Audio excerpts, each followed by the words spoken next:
इस बार के मानसून सत्र में आखिर संकेत पहले मिलते हैं कि किन किन बातों को लेकर के चीजें आगे बढ़ेंगी। तो ऐसा माना जा रहा है कि इस बार किसानों के लिए, युवाओं के लिए, महिलाओं के लिए, पिछड़े वर्ग के लिए कुछ योजनाओं पर चर्चा जरूर लोकसभा के सेशन में होनी थी, होनी भी है अभी, और उसमें कई प्रकार की बातें उनके अधिकार क्षेत्र को बढ़ाने के लिए आने वाली हैं, ऐसा जो पहले से इंगित है।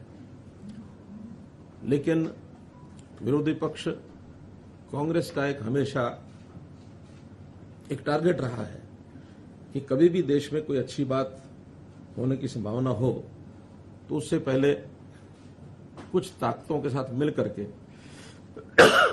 उन चीजों को कैसे डिरेल करना है, प्रारंभ में ही उसके ऊपर कोई ना कोई प्रश्न चिन्ह खड़ा कर दिया जाए।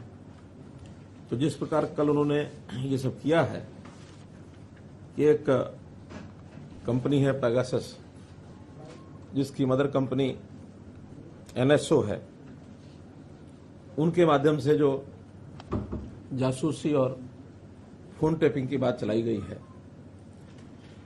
वास्तव में तो कांग्रेस का एक चरित्र रहा है कि जैसे वो खुद हैं ऐसा ही वो सबके ऊपर लांछन लगाने की बातें करते हैं, क्योंकि उनका इतिहास भरा पड़ा है।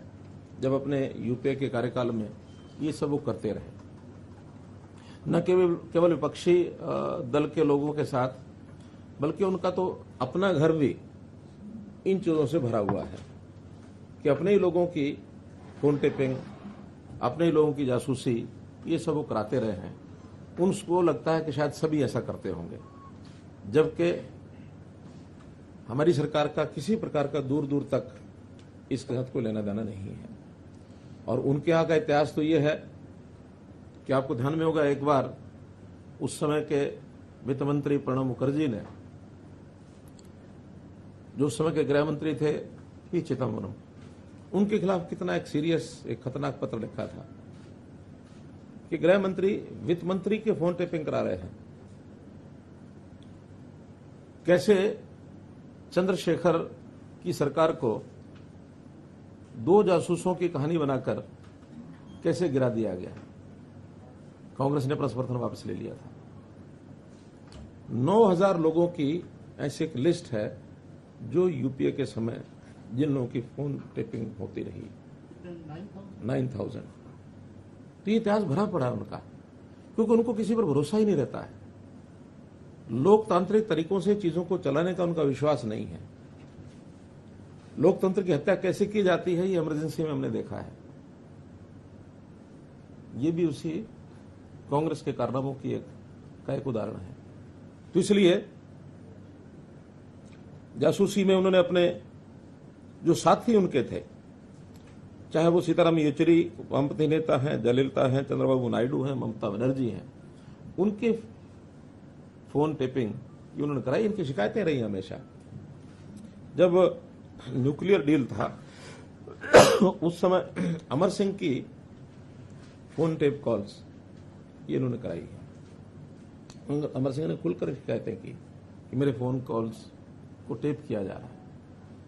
तो ये इनकी संस्कृति रही है, इस संस्कृति से बाहर नहीं निकले हैं। और जब भी कोई, इनका टाइमिंग बड़ा सेट होता है। इस टाइमिंग में जब इनको लगता है कि आज हमें और कुछ नहीं मिल रहा, क्योंकि इस समय नरेंद्र मोदी जी का जिस प्रकार का पिछले 7 साल से 8 साल से कार्यकाल जो अब पूरा हो रहा है, इसमें इनको कुछ नहीं मिला है। जनता हित की, राष्ट्रवादी विचारधारा की एक सरकार चल रही है, और इसमें खास करके वो भी जब षड्यंत्र रचते तो विदेशी सहायता लेकर रचते हैं। यानी अब ये अगर हम पेगासस देखें तो एक दिन पहले 18 तारीख को एक स्टोरी ये लीक कराई जाती है द वायर के माध्यम से, और ये द वायर भी ये वामपंथी पत्र है। वामपंथियों का एक इस प्रकार का एक बना हुआ है नक्सस। और उससे पहले कुछ दिन पहले यूरोप के अंदर एमनेस्टी नाम की जो संस्था है, वो अपने वेबसाइट के ऊपर इन कहानियों को चलाती है।